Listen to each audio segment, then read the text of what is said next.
have a look at the newspapers coming around to 25 minutes after 7 o'clock. Mark Stone is here, local motoring journalist. Good morning, sir. Good morning, Graham. How are you? Not too bad. The newspapers, what's going on? Well, initially I'd like to say you're a very brave man, being in such close proximity to a motoring journalist. Well, if you want to punch me, you can. Give it a go if you want. Right. What do you think about all... Because I imagine, being a motoring journalist, you're a fan of Top Gear, are you? I'm a fan of Top Gear. It's ceased in many ways to be a motoring programme. Exactly. It's not about... Exactly. You've hit it on the head. It's not about the cars. It's three geezers who happen to drive cars. Yes. It's not about the cars. It's about them... It's about the three presenters. And about how they get on. And about them doing races and blowing things up, basically. Yeah. Yeah. Where'd you stand on Clarkson? I don't know Jeremy, but I have met him a couple of times. Jeremy's Jeremy. Yeah.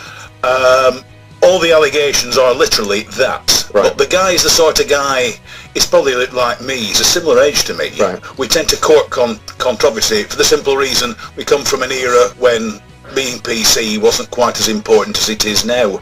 But we do drop the odd gaff periodically. Yeah, but you should never go around punching people. And he claims that he didn't. But you know, if you were to disagree with something I said...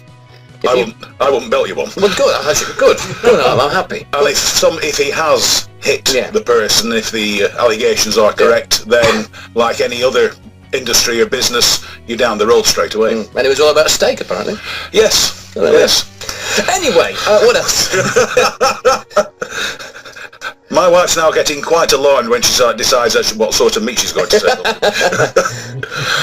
In today's Guardian, which means it must be right, researchers in Finland have come to the conclusion that dancing, doing Sudoku puzzles, eating fish and fruit are the perfect way of staving off memory loss and mental decline as we all get older. So dancing, doing Sudoku, eating fish and fruit are the way that you stave off, shall we say, becoming mentally bewildered as you advance down the aging process. Possibly say that. Well, that's interesting, isn't it? Yeah. So if you go to dance classes, if before that you have some fish fingers and an apple, life will be fine for you. Yeah. Marvellous. A few more stories, Mark. This is interesting. A burglar who broke into the house of a 102-year-old lady in Munich cut his hand.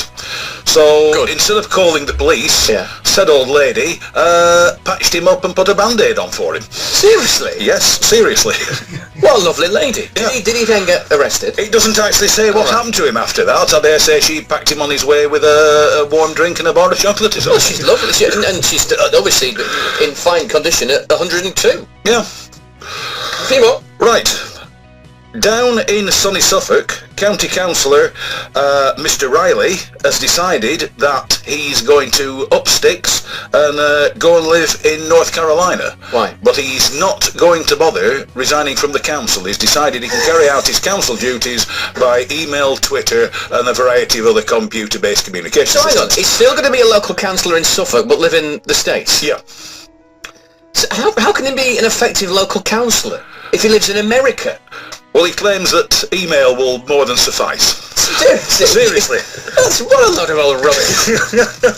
That's ridiculous. One more story. Right.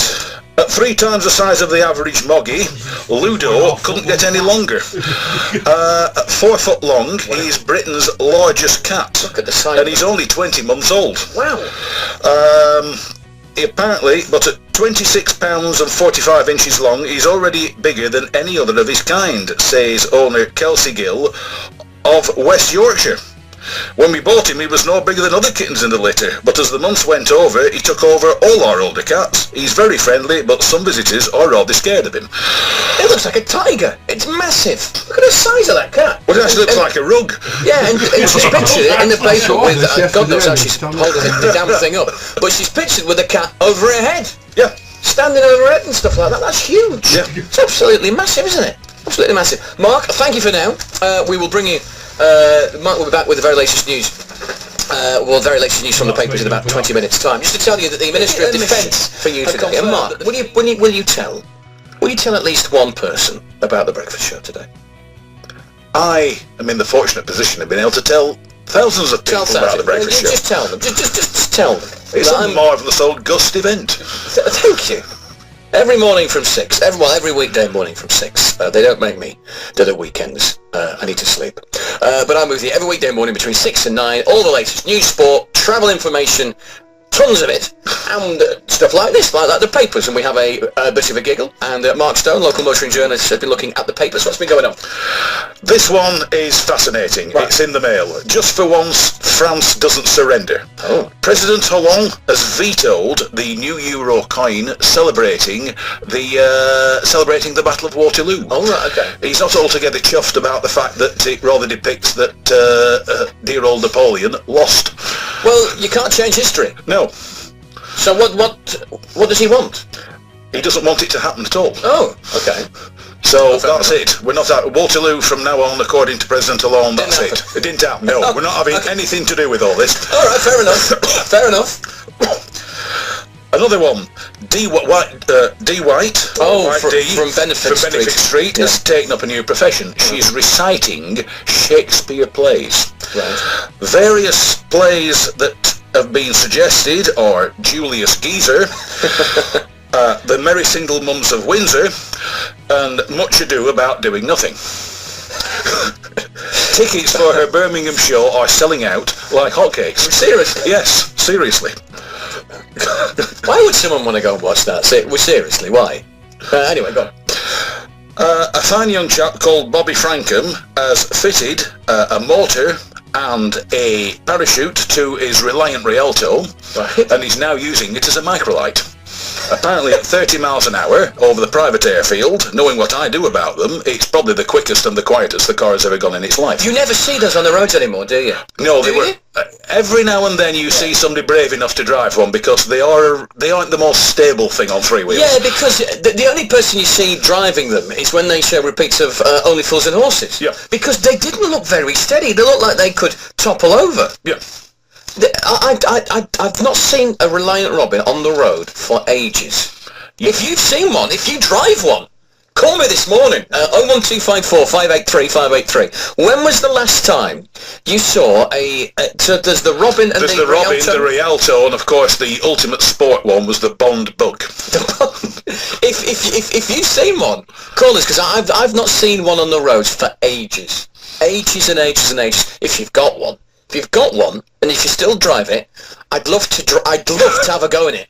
Please, I will come round and we will have a go. I'll come round and I shall witness the event. And yeah, please, if you've got one, I would love to have a go in it. 01254 583 583. They let me once drive, this is years ago, drive a double-decker bus. It was fantastic. Loved it. Anyway, a few more stories. Right. Flags have been found and invented that will go up at petrol stations that will suck pollution from the air.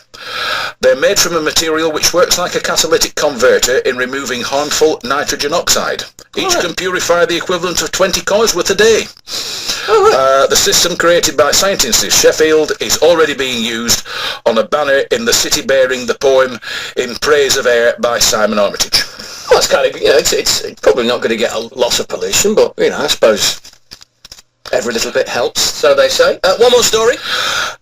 England is whiplash payout capital of Europe. 90% of all personal injuries are pursued by claims companies doing the old cold calls. Yep. And apparently the uptake on them is quite fascinating due to the fact that if all goes to plan, you end up with a nice back pocket full for, as Dee would say, much ado about doing nothing. But I thought they were trying to clamp down on that, weren't they? Because they said that whiplash is quite a difficult condition to actually say, yes, you've definitely got it or not. And they're trying to clamp down on the text that you get and the calls that you get saying, oh, you were involved in an accident, weren't you? And I was. I got these calls. I was involved in an accident. I didn't have whiplash at all. I had nothing wrong with me at all. But I got calls and texts saying, oh, you can claim for this and that. Obviously, I didn't. But there are some people who have nothing wrong with them who claim. Yeah, that is the main problem with back injuries. And all our premiums are going up, huh? Back injuries, it's very, very rare that you can actually prove that you've got a back injury or whiplash. Yeah. And all our premiums are going up. Yes. Which is an absolute nightmare. Thank you very much. We'll get in touch if we find anyone with a Robin Reliant Rialto or Bond Bug. The ultimate's the Bond Bug. Or Bond Bug. If you've got any of those, I'd love to have a go on it, because you don't see them on the roads of Lancashire anymore. You really, really don't. Thank you very much. Mark Stone, local motoring journalist, looking at the newspapers for us this morning. It's Graham.